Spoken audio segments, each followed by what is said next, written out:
Hello and welcome back to another video. I hope you've been doing all right. Blessed in Jesus, I hope. I nearly slipped and fell. Y'all, listen, I have a good video for you. Carbon monoxide is not your friend. Let me explain. A couple years ago, I had got this job working at a company called Freeland. It's where they recycle raw materials like aluminum, metal, copper, those kind of things. And I don't know if you can hear that siren in the background, but I hope it's not getting in the way of this video. It's the first Saturday of the month. So I start there, and pretty soon I learned that this company likes to cut corners. And how they do so is, I was working there about this time of the year, winter, and they put a bunch of cables outside, and they want them sorted through, which is what my job was, to sort through the different types of cables and strip them of their raw materials, the plastic off of the wire, if you know what that is. And they brought some inside the warehouse, but it was frozen solid, like it had got snowed and rained on, and it froze. So they brought it inside, and you know what they tried to do? They tried to unthaw it using a giant propane heater. But the propane heater was junky. It was junky. And so they tried to get it started, but it's like trying to start up a junky car that don't want to start. And when it like cut on and cut off, it would just let off a huge mushroom cloud of smoke. And the area that we're in is enclosed. And so like, there's nowhere for the smoke to escape to. And they just kept on. And each and every time it would just let off this giant cloud of smoke, and then eventually they got it on. All the meanwhile, all this smoke is filling up the space. Pretty soon I start feeling nauseous.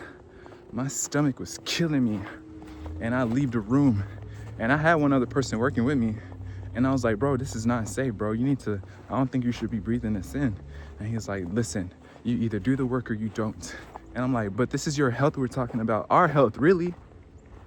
He's like, bro, I need a paycheck. I gotta do the work. It's going down. So I was like, whatever. I left. I went to my manager's office. I could barely talk. It was like, by the time I got to his office, which, I don't know, it was like, the buildings are like spaced apart, so you gotta like walk across the street to get to his office. And I get to the office, and whatever. Nobody stops at stop signs anymore. Nobody deserves to drive these days, but everybody has a car somehow. Anyways, I get to his office, and I tell him, like, listen, I don't feel good. My stomach's hurting, and I could barely say anything. Like, I could barely get the words out, and I'll explain why. But he's like, there's nothing wrong, man. Just, you just got powered through it. You're just sensitive. That's what he said. He said, you're sensitive, and you gotta get used to it. And I was like, the fuck I do? I ain't getting used to that. Breathing in. I'm supposed to breathe in air, and I'm breathing in that gas, carbon monoxide. So I leave, I go home, and that night, I lay down in bed, and it feels like somebody's poking me with knives all over my body. And then the next day, it fully sets in. I can't really form sentences or anything like that are like coherent enough. Like, they're jumbled like puzzle pieces. I can understand people, but when it comes for my response and trying to get my point across, I struggled. And it was like, whoa, on top of body pains. None of that was fun. And I realized that there was something going on with my body, and I think I was poisoned by carbon monoxide. So then I started getting real paranoid, and I went to the emergency room. And when I went there, they weren't taking me serious. I knew something was off, but they didn't care.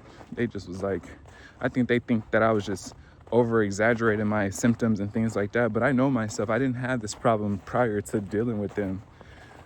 So I ended up leaving, realizing that they weren't going to help me, basically. And that wasn't a good feeling to leave the hospital feeling like nobody cares. And so over the next few months, I had a very long and lengthy healing process. But what made it so long and lengthy is the fact that every car lets off that fume is carbon monoxide. And what makes it even worse is that there are trucks with the tailpipe pointed at the sidewalk. So when they go by, it's like you're exposed. Well, yeah, if you're walking on a sidewalk and you're paying attention, you're exposed to that gas, and it's anybody. And if it's a junky car and the wind's blowing right, that smell is in the air. And it's supposed to be odorless, but if it's a junky car, like, you could smell that. And at this point, if he called me sensitive before, I'm even more acutely sensitive to it now, because now I have to hold my breath, and I have to do a bunch of things to get from away this smell, if I said that right. But anyways, that was a couple years ago. Excuse me. Now, the hoops I gotta jump through to get away from that smell is really like, it's made me want to make a video about it, because I know that everybody's aware that pollution is a thing, but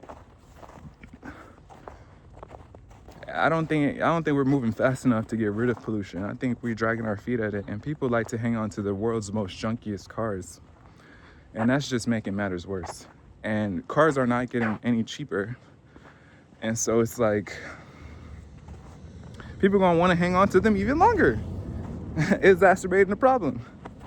So, I mean, when I drove around, it was a little easier, because what I would do is I would block the vents, and I couldn't smell it or deal with that. But when I walk around on the streets, that smell is everywhere. And now I just have to train myself to hold my breath. And that's just my reality now. It's not fun. It's like dealing with chronic pain. Years later, if I were to get a whiff of it, I can talk. Like, fortunately, my speaking ability hasn't been like affected too much, because to repair and fix all that, I had to just make sure that I read and do language exercises and things like that, and that helped for sure.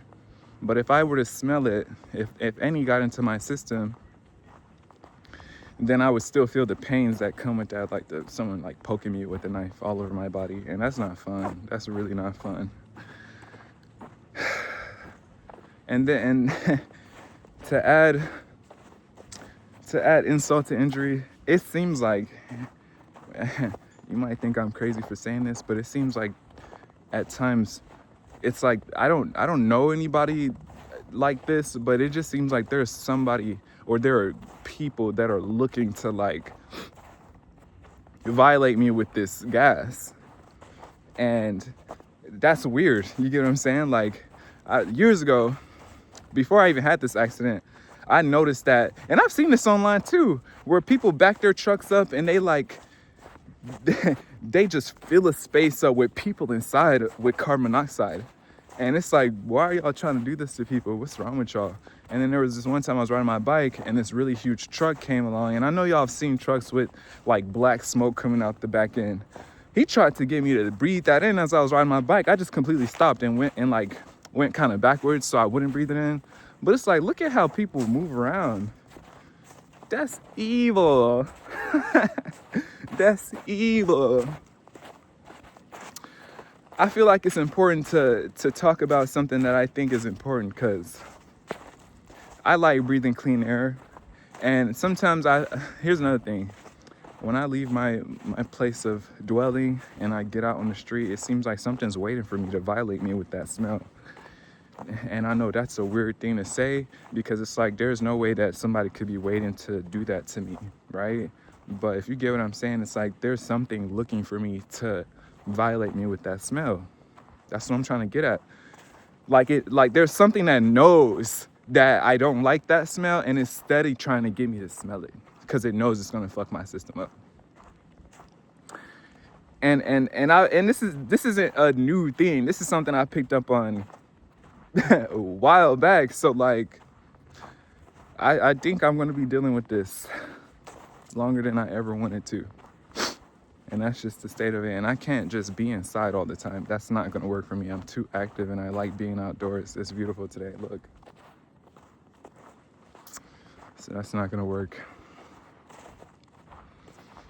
Yeah, I just, these days, that's why I try to stay fit. Cause now I just have to like go in the opposite direction. I don't ever commit myself to one path. I'm not gonna say ever, but like when I know that that smell in the air is heavy and I know it's busy or it's rush hour, I have to just move around differently. I do.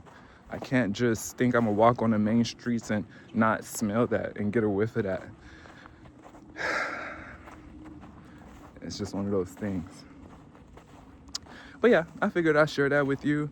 Breathe clean air. And if you see that there are trucks, I'm not trying to get you, like, once you know, it's really like, you be like, who made this? Who designed trucks like this? Where the tailpipe is literally pointing. There are trucks that the tailpipes are straight back, but a lot of trucks have the tailpipe, like if you're on a sidewalk and you're walking, they're pointing at the sidewalk, and that's a surefire way to smell it. If you walk around, stay safe. Stay safe. I'm trying to. I hope y'all have a good day. Stay blessed.